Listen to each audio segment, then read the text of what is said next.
ಕಳೆದುಕೊಂಡು ತಬ್ಬಲಿಯಾದ ಹೆಣ್ಣು ನಾನು. ವಯಸ್ಸಿಗೆ ಬಂದ ಮೇಲೆ ಯಾರ ಆಶ್ರಯವೂ ದಿಕ್ಕಿಲ್ಲದೆ ಒಬ್ಬಂಟಿಯಾಗಿರಬೇಕಾದ್ರೆ ಈ ಮನೆಗೆ ನನ್ನನ್ನು ಸೊಸೆಯಾಗಿ ಕರೆತಂದವರು ನನ್ನ ಗಂಡ. ನನ್ನ ಪತಿಯೊಬ್ಬ ರೈತ ಅಂದರೆ ಅದು ನನಗೆ ಹೆಮ್ಮೆ ಅನ್ನಿಸ್ತಾ ಇದೆ. ಅಂಥ ರೈತನ ಕೈ ಹಿಡಿದು ಈ ಮನೆಗೆ ಸೊಸೆಯಾಗಿ ಬರಬೇಕಾದ್ರೆ ಅದಷ್ಟು ಜನ್ಮದ ಪುಣ್ಯ ಮಾಡಿದ್ನೋ ನಾ ಕಾಣೆ. ಈ ಮನೆಯಲ್ಲಿ ನನಗೆ ಯಾವ ಕೊರತೆಯೂ ಇಲ್ಲಪ್ಪ. ನನಗೆ ಮಕ್ಕಳಿಗಿಂತ ಹೆಚ್ಚಾಗಿರೋ ಇಬ್ಬರು ಮೈದುನರಿದ್ದಾರೆ. ಯಾವ ಕಾಲಕ್ಕಾಗಲಿ ಅವರಿಗೆ ಯಾವ ತೊಂದರೆ ಬಾರದಂತೆ ಕಾಪಾಡೋ ಭಾರ ಹೊಣೆ ನಿನ್ನೆ ಕೊಡದೆ. ರೈತನ ಬಾಳನ್ನು ಕನಸು ಹೊಂಗನಸು ಮಾಡೋ ಭಾರ ನಿನ್ನದು ತಂದೆ, ನಿನ್ನದು. ಪೂಜೆ ಮುಗಿದಿದ್ರೆ ಪ್ರಸಾದ ಕೊಡಬಹುದಲ್ಲ? ಬನ್ನಿ ಅಂದರೆ ಇಂದು ಜಾತ್ರಾ ಮಹೋತ್ಸವ ದಿನ ಅಲ್ವೇ, ಆಗಲೇ ನಾನು ಪೂಜೆ ಮುಗಿಸಿದ್ದೇನೆ. ನೀವು ಭಕ್ತಿ ಭಾವನೆಯಿಂದ ರೈತರಿಗೆ ಬಂದ ಭಾವನೆಯನ್ನು ಕಳೆದು ರೈತರ ಮುಖದಲ್ಲಿ ಯಾವಾಗಲೂ ಮಂದಹಾಸದ ಮುಖ ಇರಲಿ ಅಂತ ಭಕ್ತಿಯಿಂದ ದೇವರಿಗೆ ಬೇಡಿಕೊಳ್ಳಿ.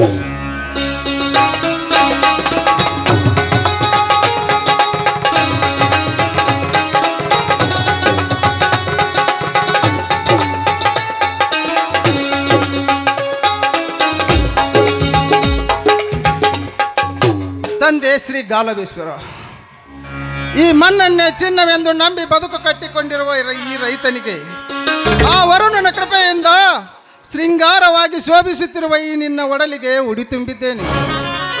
ಈ ವರ್ಷವಾದರೂ ನಂಬಿದ ಬೆಳೆ ಹುಲುಸಾಗಿ ಬೆಳೆದು ಹಗಲಿರುಳು ಈ ಭೂಮಾತೆಯ ಸೇವೆಗೈಯುತ್ತಿರುವ ಈ ನಿನ್ನ ಮಣ್ಣಿನ ಮಕ್ಕಳನ್ನು ಮುನ್ನಡೆಸುವ ಭಾರ ನಿನ್ನದಪ್ಪ, ನಿನ್ನದು. ತಂದೆ ಯಮನೂರೇಶ್ವರ, ನನ್ನ ಗಂಡ ಒಬ್ಬ ರೈತ. ಪ್ರತಿ ವರ್ಷದಂತೆ ಈ ವರ್ಷವಾದರೂ ಮಳೆ ಬರುತ್ತೆ ಎಂಬ ನಂಬಿಕೆ ಇಟ್ಕೊಂಡಿದ್ದಾರೆ. 3 ವರ್ಷದಿಂದ ಬರಗಾಲ ಭಾವನೆಯಿಂದ ತತ್ತರಿಸಿ ನೊಂದು ಬೆಂದು ಈ ವರ್ಷವಾದರೂ ನೀನು ಕೈ ಹಿಡಿತೆ ಎಂಬ ನಂಬಿಕೆಯಿಂದ ಮೈ ತುಂಬ ಸಾಲ ಮಾಡಿಕೊಂಡು ಈ ಉಡಿಯನ್ನು ನಿನ್ನಲ್ಲಿ ತುಂಬಿದ್ದಾರೆ.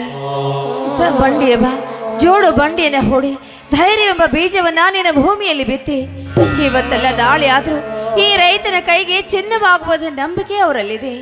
ಇನ್ನು ಮುಂದಾದರೂ ಈ ಸಾಲದ ಬಂಧನದಿಂದ ಅವರನ್ನು ಮುಕ್ತಗೊಳಿಸಪ್ಪ, ನಿನ್ನಲ್ಲಿ ಸರುಗಟ್ಟಿ ಬೇಡಿಕೊಳ್ಳುವೆ.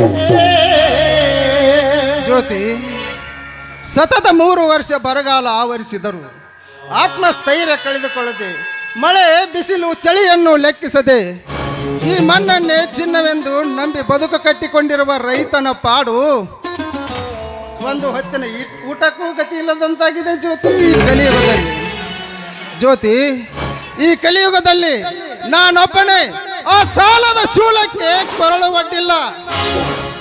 ನನ್ನಂತೆ ಈ ನಾಡಿನಲ್ಲಿ ಅನ್ನ ಬೆಳೆಯುವ ಪ್ರತಿಯೊಬ್ಬ ರೈತನಿಗೂ ನೆಮ್ಮದಿಯೇ ಇಲ್ಲದಂತಾಗಿದೆ. ಜ್ಯೋತಿ, ಯಾರಿಗೆ ಬೇಕಾಗಿದೆ ಹೇಳು ಜ್ಯೋತಿ ಹಾಳಾದ ರೈತನ ಕೆಲಸ? ಅಯ್ಯೋ, ಹಾಗಂದ್ರೆ ಹೇಗ್ರಿ? ಕಷ್ಟಗಳಿಗೆ ಹೆದರದೆ ಬಂದ ಸವಾಲುಗಳನ್ನು ಎದುರಿಸಬೇಕಾದ್ದೇ ನಿಜವಾದ ಮಾನವನ ಧರ್ಮ ಅಲ್ಲ ರೀ? ಕಷ್ಟ ಯಾರಿಗೆ ತಾನೇ ಬರೋಲ್ಲ ಹೇಳಿ? ಹಾಗೇನಾದರೂ ರೈತರಿಗೆ ಕಷ್ಟ ಅಂತ ಬಂದ್ರೆ ಕೇಳೋಕೆ ಈ ನಮ್ಮ ಸರ್ಕಾರ ಇಲ್ವೇನ್ರಿ? ಜ್ಯೋತಿ, ನಾನಂತೂ ಈ ಭೂಮಾತೆಯನ್ನು ನಂಬಿದ್ದೇನೆ. ಅವಳು ಈ ರೈತನ ಪಾಳಿಗೆ ಯಾವಾಗ ನಂದಾದೀಪವಾಗುತ್ತಾಳೋ ಕಾದು ನೋಡಬೇಕು. ಖಂಡಿತ ಸ್ವಾಮಿ, ನಂಬಿದ ಭಕ್ತರನ್ನ ಯಾವತ್ತೂ ಕೈ ಬಿಡಲ್ಲ. ಅಷ್ಟೇ ಏಕೆ, ಆ ಮೇಘರಾಜ ಏನಾದರೂ ಗರ್ಜಿಸಿ ಅಬ್ಬರಿಸಿ ಈ ಭೂತಾಯಿಗೆ ತಣ್ಣೀರ ಮಳೆಯನ್ನು ಸುರಿಸಿದ್ರೆ, ಭೂತಾಯಿ ತಂಪಾಗಿ ನಮ್ಮ ರೈತರಿಗೆ ಬೆಳಕನ್ನು ಹರಿಸಿದ್ರೆ ಅಷ್ಟಕ್ಕೆ ಸಾಕು ರೀ, ನಮ್ಮ ಜನ್ಮ ಸಾರ್ಥಕ. ಜ್ಯೋತಿ, ಈ ಭೂಮಿಯ ತಾಯಿಯನ್ನೇ ನಂಬಿದ್ದೇನೆ.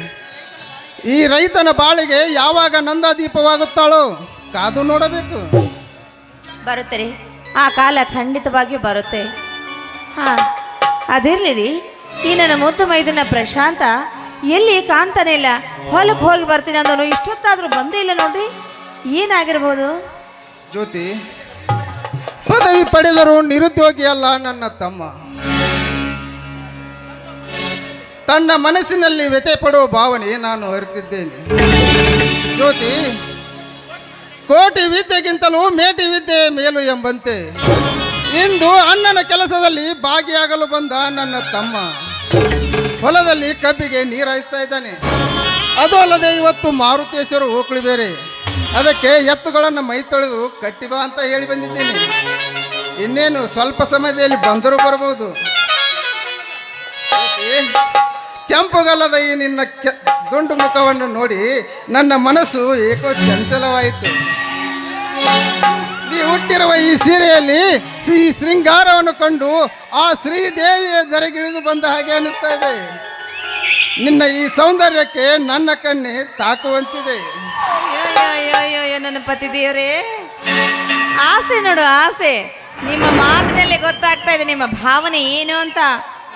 ಹೋಗ್ರಿ, ನಿಮ್ಗೇನು ಹೊತ್ತು ಗೊತ್ತು ಇಲ್ವಾ? ನಂಗೆ ನಾಚಿಕೆ ಆಗುತ್ತೆ ರೀ.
ಶರದತೆ ಧರಣಿಯ ಸಿರತೆ ಪ್ರೇಮ